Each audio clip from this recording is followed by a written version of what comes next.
Halo semua, apa kabar? Kita bertemu kembali di episode ketiga pada pelatihan e-learning untuk pemanfaatan YouTube dalam menunjang pembelajaran di dalam kelas maupun di luar kelas, baik itu dalam kondisi full online learning ataupun semi online learning. Sebelumnya, saya sudah memberikan penjelasan tentang bagaimana mengunggah video ke dalam YouTube dan bagaimana mengatur setelan video untuk membatasi siapa yang bisa melihat video ini. Apakah video itu bisa dilihat oleh semua orang di dunia atau hanya orang-orang tertentu yang memiliki link tautan ke video tersebut. Di sini, pada episode ketiga, saya akan memberikan penjelasan tentang bagaimana memanfaatkan video-video yang sudah tersedia di YouTube untuk kita katalogisasi guna mempermudah mahasiswa saat belajar. Nah, ada miliaran video di YouTube pada saat ini. Setiap hari bahkan ada jutaan video yang diunggah ke YouTube. Ada mulai dari video pendek sampai video panjang. Nah, tentu akan sulit sekali bagi mahasiswa kalau kita bilang, sudah cari saja di YouTube. Tentu mahasiswa kita akan bertanya-tanya, bagaimana mencarinya? Di mana saya harus mulai? Mahasiswa tahu bagaimana menggunakan YouTube, tapi kalau kita bilang, cari video tentang pronunciation American English, cari video tentang pronunciation British English, mereka akan bingung, video yang mana, channel yang mana yang bagus, yang recommended. Nah, disinilah tugas kita sebagai dosen untuk menentukan video apa yang tepat untuk ditonton oleh mahasiswa kita. Pengertiannya adalah video ini memang sesuai dengan materi pelajaran di kelas dan bisa membantu mahasiswa dalam memahami apa yang kita ajarkan. Jadi sebagai dosen, kita yang harusnya menentukan materi yang perlu diakses oleh mahasiswa dari internet, bukan menyuruh mereka pergi begitu saja ke hutan rimba internet tanpa memberikan pointer apapun. Nah, itu sama saja menyuruh orang pergi mencari jarum di tumpukan jerami. Ya, pasti akan sulit sekali. Jadi cari aja di internet, Google aja. Google akan memberikan jutaan sumber informasi untuk ilmu pengetahuan. Tapi mahasiswa tidak akan paham mana informasi yang pas, mana yang tidak pas. Seringkali video-video di YouTube pun banyak yang tidak bagus dalam hal mutu. Nah, jadi sebagai guru, kita juga harus menjadi kurator dari apa yang ada di internet. Kembali ke YouTube, ambil contoh mata kuliah pronunciation. Saya ingin membantu mahasiswa saya dalam mempelajari bunyi-bunyian dalam bahasa Inggris. Tentunya, sayalah yang harusnya mencari sumber belajar apa yang paling tepat untuk membantu mahasiswa memahami materi pelajaran di kelas. Nah, tentunya itu semua kembali lagi ke RPS. RPS-nya bagaimana? Pronunciation. Di kita, di Undira, pronunciation-nya kita mengarah ke American English. Jadi, buku yang dipakai adalah buku teks dari Susan Cameron, tentang yang orientasinya ke American English, dan juga ada Rachel English, yang juga orientasinya ke American English. Nah, kebetulan Rachel English memang sudah kondang di internet, di YouTube khususnya. Sejak tahun 2009, Rachel English sudah membuat dan mengunggah ratusan video seputar American English Pronunciation. Saya sudah menggunakan channelnya sejak tahun 2009, sangat membantu sekali dalam mata kuliah English Phonology dan English Pronunciation yang sewaktu saya masih mengajar di kampus sebelumnya. Dan menurut saya ini bagus sekali, sampai saat ini masih ini yang terbaik dalam hal mutu, dalam hal materi, penyajian, sebab Rachel menggarapnya secara serius. Bahkan saya sudah melihat videonya berevolusi dari tahun 2009. Setiap 2 tahun dia selalu memperbarui materinya. Dan kalau Anda berkunjung ke channelnya Rachel English, Anda bisa lihat video-videonya waktu masih jadul banget, tahun 2009 sampai evolusinya hingga tahun ini. Jadi Rachel, ya nama aslinya Rachel Smith, dia menggarap channelnya ini dengan serius, bukan asal-asalan, bukan hanya untuk menaikkan mencari penggemar, subscriber, tidak. Dia ini YouTuber yang sangat-sangat profesional sekali, sekalipun dia bukan seorang linguis, dia bukan dosen, tapi dia saya perhatikan dia memiliki pemahaman yang baik tentang American English pronunciation, dan video-video penjelasannya sangat bagus sekali penggarapannya, sehingga mahasiswa, bahkan saya pun juga merasa video ini bagus sekali untuk membantu pemahaman atas apa yang dipelajari di buku. Nah, di sini saya akan memberikan penjelasan tentang cara membuat playlist. Nah, mengkurasi video di YouTube itu sudah mudah sebab ada fitur playlist. Jadi sama halnya dengan iTunes, kalau Anda punya, atau Spotify, Anda bisa membuat playlist di Spotify, di iTunes.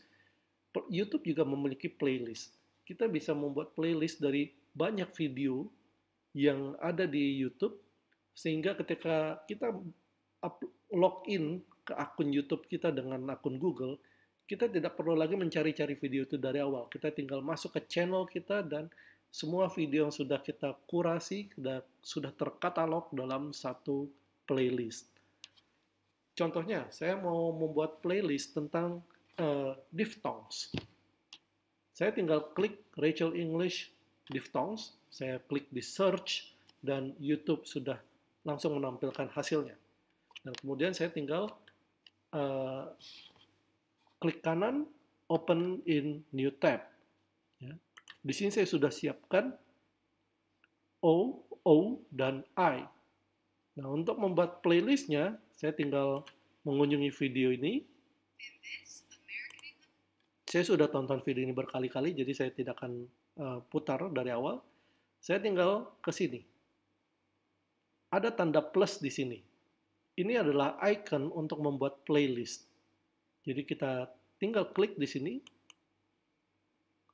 Terus watch later atau create new playlist. Nah, di sini yang kita klik. Saya buat American English diphthongs. Rachel English. Nah, judul playlist dibatasi.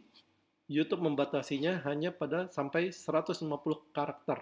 Jadi, Anda perlu memikirkan judul yang praktis dan mudah untuk Anda buat. Sebab Anda tidak bisa membuat judul playlist yang terlalu panjang. Jadi, di sini American English diphthongs, Rachel English. Atau saya bisa hapus Rachel English-nya, toh videonya memang dari Rachel English, American English diphthongs. Nah, saya bisa mengatur playlist ini sebagai public, atau unlisted, atau private. Nah, jadi ini sama seperti ketika kita mengunggah video pertama kali. Ketika kita mengunggah video, kita bisa memilih apakah video itu bisa dikonsumsi semua orang di dunia, atau video ini hanya bisa dikonsumsi oleh orang-orang tertentu. Playlist juga begitu.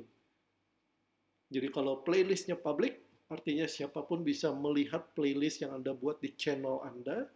Tapi kalau unlisted, hanya mereka yang punya link ke playlist itu yang bisa menonton video-video yang sudah dikatalogkan. Nah, kalau private, artinya playlist ini hanya bisa dilihat oleh Anda sendiri. Orang lain nggak bisa lihat. Sekalipun dia punya linknya, cuma Anda yang bisa lihat. Karena Anda harus login. Ya, jadi ini yang membedakan playlist di YouTube dengan video di YouTube. Oke, jadi tidak usah pusing. Saya sendiri kalau untuk playlist selalu set public. Sekalipun videonya unlisted atau private, saya malah set playlistnya public. Karena walaupun playlistnya public, kalau videonya unlisted, tidak akan ada yang bisa mengakses video tersebut, kecuali mereka yang memiliki linknya. Nah, jadi kecuali kalau videonya memang di set public di YouTube, seperti ini, video Rachel English, memang video public. Jadi nggak bisa dibatasi restriksinya kecuali oleh Rachel sendiri. Jadi saya klik create.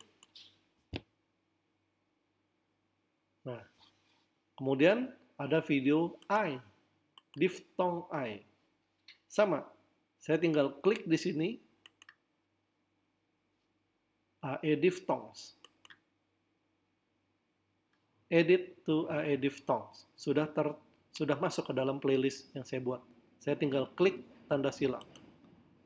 Nah, untuk membuktikan apakah playlist itu sudah tercipta, saya tinggal klik di sini, klik ke Your Channel.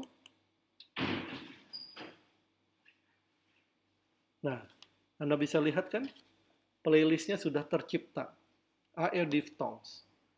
Nah, ini dari sini saya bisa memilih untuk membagikan playlist ini kepada mahasiswa saya lewat LMS Undira, Moodle Undira, atau lewat WhatsApp, atau lewat Facebook, Twitter, apapun itu. Ya. Nah, kita akan coba lagi membuat playlist yang kedua. Saya sudah siapkan di sini 2 video. Saya akan membuat playlist kedua mengenai fonologi. Sama seperti sebelumnya, saya tinggal klik plus, klik create new playlist. Ini video mengenai accent swap di English oleh penutur-penutur bahasa Inggris dari Asia. Video yang sangat bagus. Recommended sekali untuk bahan pelajaran tambahan di kelas. Saya tinggal buat judul playlist yang baru. Katakanlah English Phonology. Privacy saya set sebagai public. Tinggal klik create. Oke. Edit to English Phonology. Artinya playlist sudah tercipta dan video ini sudah masuk ke dalam playlist tersebut. Saya ingin menambahkan video yang lain ke playlist tadi. Di sini saya sudah siapkan sebuah video dari Wired mengenai jenis-jenis aksen dalam bahasa Inggris. Video yang bagus juga. Saya tinggal klik di sini, klik English Phonology, saya klik kotaknya, akan muncul centang, dan ada notifikasi di bawah kiri layar. Video tersebut sudah masuk ke dalam playlist yang saya buat. Saya tinggal tutup jendela, kembali lagi ke channel saya. Nah, di sini kita tinggal klik refresh. Klik refresh atau Ctrl R. Voila. Playlist yang kedua sudah tercipta. Nah, playlistnya karena public, bisa dilihat oleh siapapun. Nah, saya selalu setel playlist saya sebagai public. Karena saya kan mengkurasi video-video yang ada di YouTube.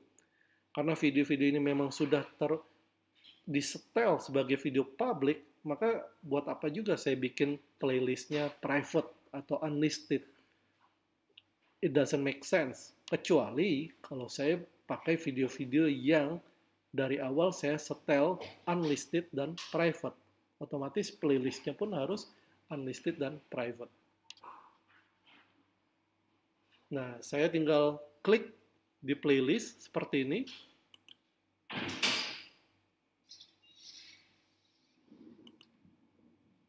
Oke, ini playlist dari video yang sudah saya buat tadi. Di sini tampil ada 2 video. Saya bisa, katakan suatu hari nanti saya merasa, video ini nggak bagus di dalam playlist saya. Saya tinggal klik tong sampah, icon tong sampah, dan video itu akan terhapus dari playlist. Dan kalau saya ingin men-share playlist ini, saya tinggal kembali lagi ke channel YouTube saya, klik View Full Playlist. Nah, di sini saya tinggal klik icon share. Jadi saya klik icon share, dan di sini link dari playlist tersebut. Jadi bukan link video, tapi link dari playlist. Nah, saya bisa klik copy, dan saya paste, saya tempel di WhatsApp, di Twitter, di Facebook, atau di Moodle Undira untuk dikonsumsi oleh mahasiswa saya. Nah, fitur playlist ini jelas memudahkan mahasiswa daripada mereka cari-cari sendiri, kita dosen yang mengkurasi, mengkatalogisasi video-video yang ada di YouTube.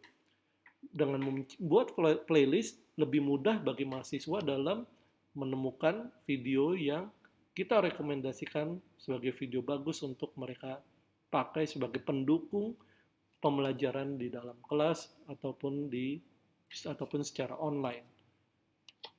Jadi ini trik yang bisa kita pakai dalam penggunaan channel di YouTube.